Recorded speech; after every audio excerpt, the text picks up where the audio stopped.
ओम शांति। आज प्यारे मीठे भगवान की मीठे मुरली मंथन की डेट है 18 फरवरी 2022। तो आज मीठे मीठे बाबा अपने बच्चों से कह रहे हैं, मीठे बच्चे, आज्ञाकारी बच्चे, तुम्हें सदा अतीन्द्रिय सुख में रहना है, कभी भी रोना नहीं है, क्योंकि तुम्हें अभी ऊंचे ते ऊंचा पिता मिला है।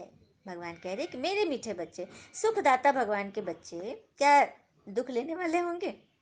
इसलिए भगवान कह रहे तुम्हें अतीन्द्रिय सुख में रहना है, कभी भी रोना नहीं है। प्रश्न है, अतीन्द्रिय सुख तुम गोप गोपियों का गाया हुआ है, देवताओं का नहीं। क्यों? क्योंकि तुम अभी ईश्वर की संतान बने हो, तुम मनुष्य को देवता बनाने वाले हो। जब देवता बन जाएंगे तब फिर उतरना शुरू करेंगे, डिग्री कम होती जाएगी। इसीलिए उनके सुख का गायन नहीं है, यह तो तुम बच्चों के सुख का गायन है। आई बात समझ में? देवता बनेंगे तो देवता जैसे सबसे ऊपर की सीढ़ी से 111 से शुरू किया उन्होंने, फिर वो धीरे धीरे तो नीचे ही गिरेंगे ना। हाँ, तो उनके सुख का गायन नहीं है, गायन है हमारे सुख का, क्योंकि चढ़ती कला की पूजा होती है। चढ़ती कला, हम बच्चों के भी चढ़ती कला है, इसीलिए हमारे सुख का गायन है। गीत है, मुझको सहारा देने वाले तेरा शुक्रिया। तो ये गीत है, इसी चैनल पर सभी जरूर सुनेंगे। ओम शांति। या एक ने कहा या दो ने कहा? ओम शांति। बाबा पूछ रहे हैं कि या एक ने कहा कि दो ने कहा? तो बच्चे कहते हैं कि दो ने कहा, बाप दादा दोनों ने कहा। क्योंकि तुम जानते हो ना कि दो आत्माएं हैं। एक आत्मा है तो दूसरी परमात्मा। इन सबको जीव आत्मा कहा जाता है। तुम आत्माएं भी यहाँ पाठ बजाने आते हो। भगवान को परमात्मा कहते हैं, बाकी हम सभी हैं जीवात्माएं, मनुष्य आत्माएं।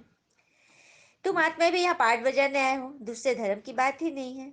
भगवान तो भारत में ही आते हैं, भारत ही उनका बर्थ प्लेस है ना। शिव जयंती भी मनाते हैं, परंतु वह कब और कैसे आते हैं यह किसको भी पता नहीं है। शिव तो निराकार को कहा जाता है, उनकी पूजा भी होती है, शिव जयंती भी मनाते हैं। जो पास्ट हो गया उसको मनाते हैं ना, परंतु जानते नहीं कि वह कब आए, क्या करके गए। अब तुम बच्चों को तो सब कुछ पता है। बाबा ने बोला ना कि जो पास्ट होकर गए वह मनाते हैं। जैसे होली, प्रहलाद की बात है। हाँ, होलिका दहन में प्रहलाद को उसकी बुआ लेके बैठी थी। हाँ, फिर अग्नि में वो बुआ जल गई, ये बच गया। होली मनाते हैं हम लोग। हाँ, हिरण्यकश्यप का वध हुआ। कोई भी बात, राजा राम जी अयोध्या जब लौटे तो दिवाली मनाई गई। मतलब कहने का बात है, कोई भी पर्व त्योहार पास्ट में कुछ बातें हो गई उसका हम लोग यादगार के रूप में मनाते हैं। फिर शिवरात्रि कब मनाते हो, किसकी मनाते हो? मंदिर में जाकर पूछो यह कौन है, इनका राज्य कब था, परमपिता परमात्मा के साथ तुम्हारा क्या संबंध है, उनके साथ किसका संबंध है? जरूर कहेंगे सबका संबंध है, वह सबका परम पिता है। तो जरूर पिता से सबको सुख का वर्षा मिलेगा ना। पिता है तो पिता से तो सबको वर्षा मिलता है, क्योंकि बच्चे सब वारिस होते हैं ना। इस समय दुख की दुनिया है, भले नई इन्वेंशन निकालते हैं, परंतु दिन प्रतिदिन दुख की कलाएं तो बढ़ती ही जा रही है, क्योंकि अब उतरती कला है ना। उतरती कला में दुख, दुख का राज्य है। हम दुख के सागर में प्रवेश कर रहे हैं, तो हमारी कला तो उतरती ही जाएगी ना। दुख में तो हम डूबते चले जाएंगे ना उस सागर में। कितनी आफतें आती रहती है, मनुष्यों को दुख झेलना ही है। अब जब अति दुख होता है तो त्राही त्राही करने लगते हैं। सच बात है। हाँ, बाबा ने भी बोला ना, दुख के सागर में तुम उतरते चले जा रहे हो। हाँ, तो दुख तो देखना ही है। जब अति दुख होता है तो त्राही त्राही करने लगते हो, तभी बाबा आते हैं। इस समय सब मनुष्य मात्र पतित है, इसीलिए उनको विशेष वर्ल्ड कहते हैं। वहां सत्युग में दुख होता ही नहीं। तुम बच्चे समझते हो कि यह ड्रामा बना हुआ है। इस समय सभी रावण अर्थात 5 भूतों के वश हैं। बाबा कह रहे कि ड्रामा बना बनाया है। दुख, दुख वास्तव में क्या चीज है? सुख की एब्सेंस दुख है। हाँ, पवित्रता की एब्सेंस अपवित्रता है, राम राज की एब्सेंस रावण राज है। तो ये ड्रामा बनना बने, क्योंकि नई चीज धीरे धीरे पुरानी तो होगी ही। और अभी इतनी पुरानी हो गई एकदम जर्जरी भूत की, सभी के अंदर रावण रूपी 5 भूतों की प्रवेशता है, और यही सबसे बड़ा दुश्मन है। दुख की भी कलाएं होती है ना, अभी तो बहुत तमो प्रधान हो गया है। दुख की भी कलाएं हैं, मतलब परसेंटेज है दुख की। तमो प्रधान माना, तमो माना अज्ञान, अंधकार, विकार, और उसकी प्रधानता, क्लाइमेक्स। तो वो तमो प्रधान हो गया। क्योंकि विष से तो सब पैदा होते हैं, क्योंकि विकार से सभी पैदा हो रहे हैं ना। दुनिया को तो मालूम ही नहीं कि वहां विष होता ही नहीं है। कहते हैं वहां बच्चे, तब कैसे पैदा होंगे? ये किसी के दिमाग में अटता ही नहीं कि सतयुग में यदि विष नहीं, विकार नहीं, तो बच्चे कैसे पैदा होंगे होंगे? बोलो, तुम पहले पिता को जानो, उनसे वर्षा तो लो। बाकी वहां की जो रस्म रिवाज होगी वो तो वहां चलेगी ही। तुम क्यों यह संशय उठाते हो? कोई ने प्रश्न पूछा कि शिव बाबा जब यहाँ है तो फिर वहां मूल वतन में आत्माएं होंगी? जरूर, यहाँ वृद्धि होती रहती तो आत्माएं है ना, परंतु पहली पहली मूल बात है बाबा और वर्षे को याद करना। इन बातों से तुम्हारा क्या मतलब? बाबा कह रहे कि जो भविष्य में होने वाली है उसमें अभी से दिमाग लगाने की क्या दरकार है? अभी जो तुम्हें करना है, अपने मन बुद्धि को क्लियर करना है, योग करके अपने विकर्म भस्म करने, उन बातों में सरोकार रखो। तुम्हारे जब ज्ञान चक्षु खुल जाएंगे फिर कोई भी प्रश्न पूछने का रहेगा ही नहीं। क्या बात है! बाबा कहते हैं मुझे याद करो, मतलब योग से आपको सारे आंसर खुद मिलने लगेंगे। आपको खुद अनुभूति जब होगी ना तो आप खुद समझ जाओगे। तभी तो बाबा कहते हैं कि मुझे याद करो और वर्षे को याद करो। सिर्फ मुक्ति पाने चाहते हो तो मन मना भव, कल भी बाबा ने बोला था। जिसे सिर्फ मुक्ति मोक्ष चाहिए तो वो परम धाम में लटके रहेंगे, अटके रहेंगे। और जिनको जीवन मुक्ति चाहिए, जिनको स्वर्ग चाहिए, तो वो पढ़ाई बढ़ेंगे। पढ़ाई पढ़ के अपना पोस्ट आगे ले लेंगे, टीचर के नजर में रहेंगे, हमेशा अटेंटिव रहेंगे। तो राजाई चाहते हो तो मध्याजी भव, स्वर्ग में आना चाहते हो तो पढ़ाई पढ़ना होगा। तुम बच्चे जानते हो हमको पढ़ाने वाला कौन है? इस चैतन्य डिब्बी में चैतन्य हीरा बैठा है। वह सत्य बाबा भी है, परम आत्मा ही शरीर से बोलते हैं। तो चैतन्य डिब्बी, शिव बाबा की चैतन्य डिब्बी कौन हुआ? ब्रह्मा बाबा, इस संस्था के फाउंडर, जिनके तन में भगवान ने प्रवेश किया। तो चैतन्य डिब्बी ब्रह्मा बाबा और उसमें शिव बाबा चैतन्य हीरा बैठे हैं। हम्म जो इस सत बाबा के मुख से परमात्मा ही बोल रहे हैं। कोई मरता है तो उनकी आत्मा को बुलाया जाता है ना, उस समय यह ख्याल रहता है कि हमारे बाबा की आत्मा आई है। हम्म जैसे परमात्मा जब प्रवेश करते हैं, आकर मुरली चलाते हैं, उस समय ख्याल आता है ना हम सबको कि यहाँ तो भगवान बैठकर सुना रहे हैं। तो यह आत्मा आकर वासना लेती है। यूं तो है सब ड्रामा, परंतु फिर भी भावना का भाड़ा मिल जाता है। बाबा कह रहे सबको ड्रामा में नूंद है, लेकिन फिर भी बच्चे भावना रखते हैं तो उनके भावना का भाड़ा मिलता ही है। आगे तो ब्राह्मणों में कुछ ताकत थी, आकर बातचीत करते थे, रुचि से खिलाया जाता था। मतलब कोई शरीर छोड़ता है तो ब्राह्मण लोग बुलाते हैं ना आत्मा को, उस बाबा बता रहे हैं कि रुचि से खिलाते थे, बातें करते थे। तो ये सब कुछ ड्रामा में नूंद है। फिर बाबा ने आगे बोला कि शिव ही पतित पावन है, जिसका तुम आह्वान करते हो और आकर इस रावण के दुखों से लिबरेट करो कहते हो। इस समय 5 विकार सर्वव्यापी हैं, आधा आधा है ना। जब रावण राज शुरू होता है तब और धर्म आ जाते हैं, सबको अपना अपना पार्ट बजाने आना है। मैं आता ही यहाँ हूँ।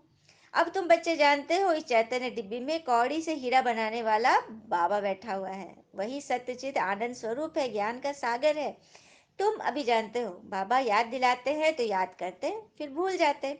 क्योंकि वह पोप आदि जो है उनको तो चैतन्य शरीर है, नामी ग्रामी है, उनकी कितनी महिमा होती है। यहाँ तो ये डिब्बी में छिपा हुआ हीरा बैठा है। बाबा कह रहे कि मैं तो गुप्त हूँ ना।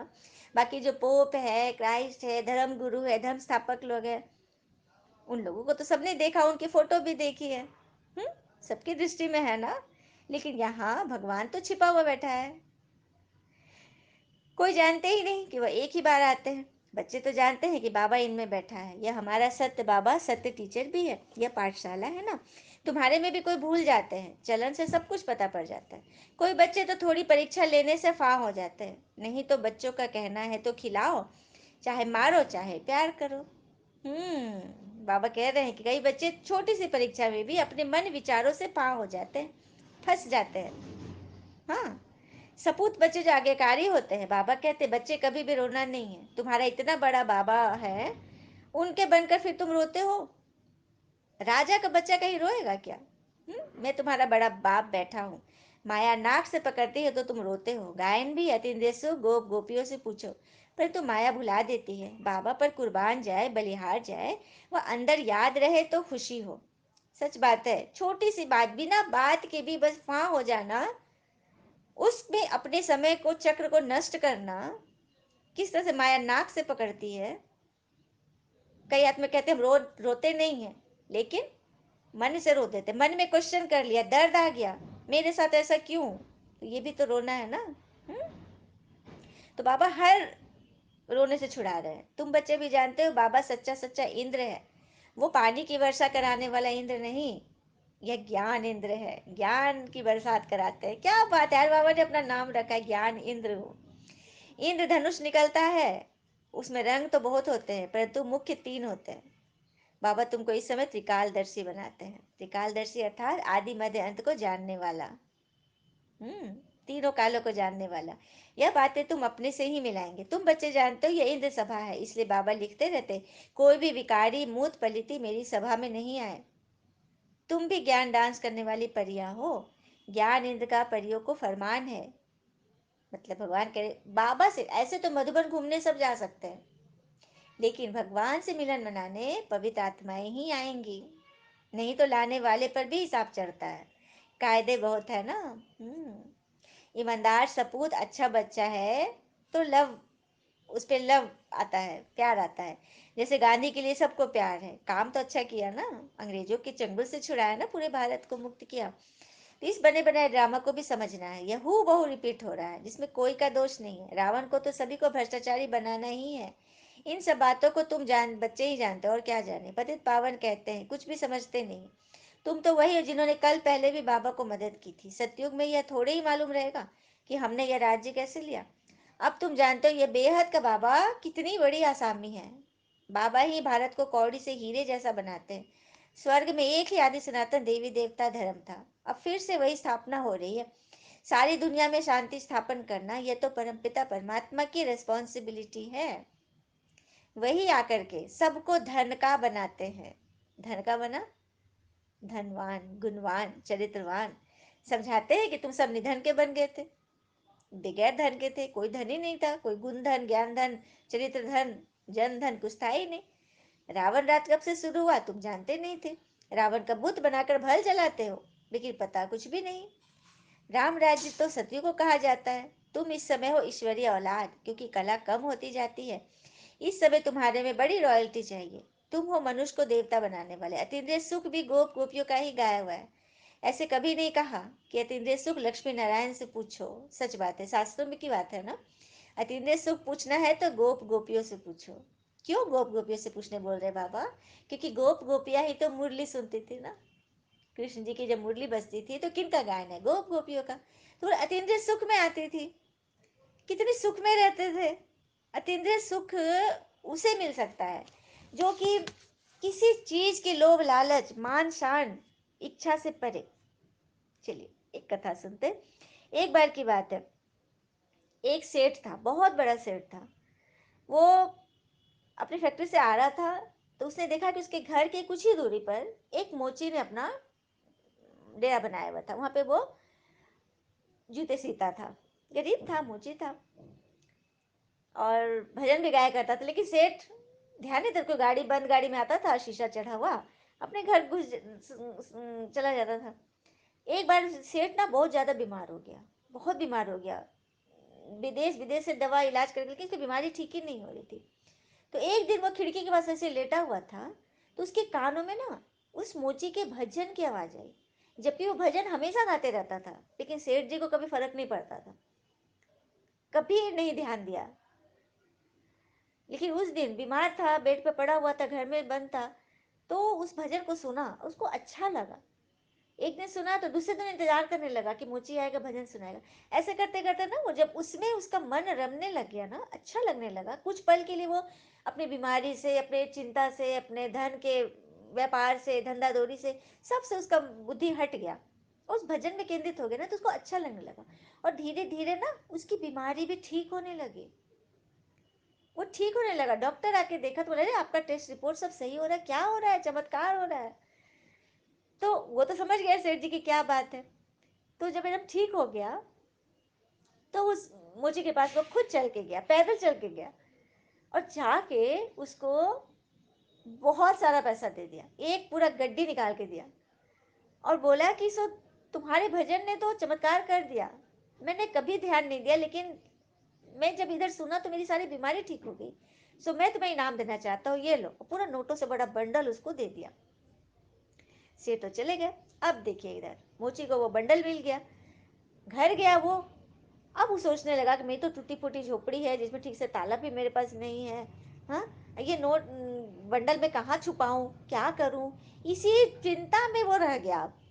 दूसरे दिन वो दुकान भी देरी से लगाया, आ भी रहा है तो उसको भजन गाने का वो होश ही नहीं रहा। अब उसका सारा ध्यान उसी में है कि पैसे कहाँ रखूं, क्या कितना खर्च करूं, क्या खरीदूं, ये करूं। दिमाग उसका उसी में 99 के फेर में लग गया। सेठ जी सोच रहे कि भजन अब नहीं सुना रहा है, क्या बात है। हाँ, क्या दिन हो गए। तो जब कुछ दिन बीत गए तो एक दिन वो आया, तो सेठ जी ने पता लगाया कि क्या बात है भैया, तो तुम्हारे भजन नहीं आ रहे हैं। तो बोला कि हुजूर, मैं ये पैसे आप रख लीजिए। तो बोला क्यों, क्या हुआ। तो नहीं नहीं, ये पैसे ने मेरा सुख चैन छीन लिया, आप इसे वापस ले लीजिए। इस धन ने तो मेरा धंधा ही चौपट कर दिया, मैं एक भजन गाना ही भूल गया। इस धन ने तो मेरे परमात्मा से मेरा नाता तोड़वा दिया। मोची पैसे वापस करके अपने फिर से काम में लग गया। अब कुछ दिन बाद से फिर वो अपने भजन गाने लगा, दैनिक कार्य में व्यस्त हो गया। तो ये कहानी हमें ये सिखा रही है कि किसी तरह पैसे का लालच हमको अपनी शक्तियों से दूर ले जाता है। तो सिर्फ पैसे का नहीं, पैसा तो चलो स्थूल चीज हो गया, मन की सूक्ष्म बात भी। यदि हम किसी के प्रति आरोप प्रत्यारोप लगाते हैं, हाँ, किसी पर कुछ अच्छी बात को भी न समझकर मन बुद्धि से हम फंसते हैं, तो वो भी हमें ईश्वर से दूर करता है, हमारी खुशी को गायब करता है। तो हमें हमेशा ये ध्यान देना है कि हम अपने मन को सही दिशा दें। भगवान हमें इसीलिए तो यह ज्ञान सुना रहे हैं, ताकि हम अपने सबसे पहले अपने मन की सेवा करें। औरों की सेवा तो, स्थूल सेवा तो दुनिया में भी बहुत हो रहा है। पहले अपनी मन की सेवा करें, अपने मन को समझाएं। जैसे कि वो कितना बड़ा उसके साथ खेल हो गया ना। चलिए आगे बाबा कह रहे हैं कि तुम्हारे पास चित्रों में ब्रह्मा का चित्र देखकर बहुत बच्चे मूंझते हैं। जब त्रिमूर्ति का चित्र दिखाते हैं तो उसमें ब्रह्मा जी की जगह पे ब्रह्मा बाबा का चित्र है, तो सभी मूंझते हैं।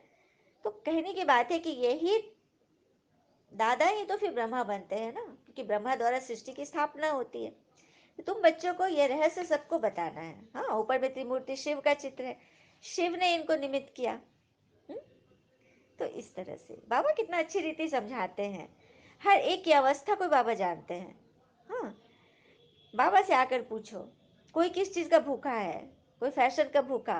बाबा हम ठीक चल रहे हैं, ये हमारी बात राइट है या रॉन्ग, तो भी समझे कि इनको डर है। मतलब बाबा कह रहे हैं कि बाबा को सबकी अवस्था का पता चलता है कि किसको किस चीज में ज्यादा मन बुद्धि फंस रहा है। मान शान में सम्मान चाहिए, क्या चाहिए, चाहिए चाहिए बस।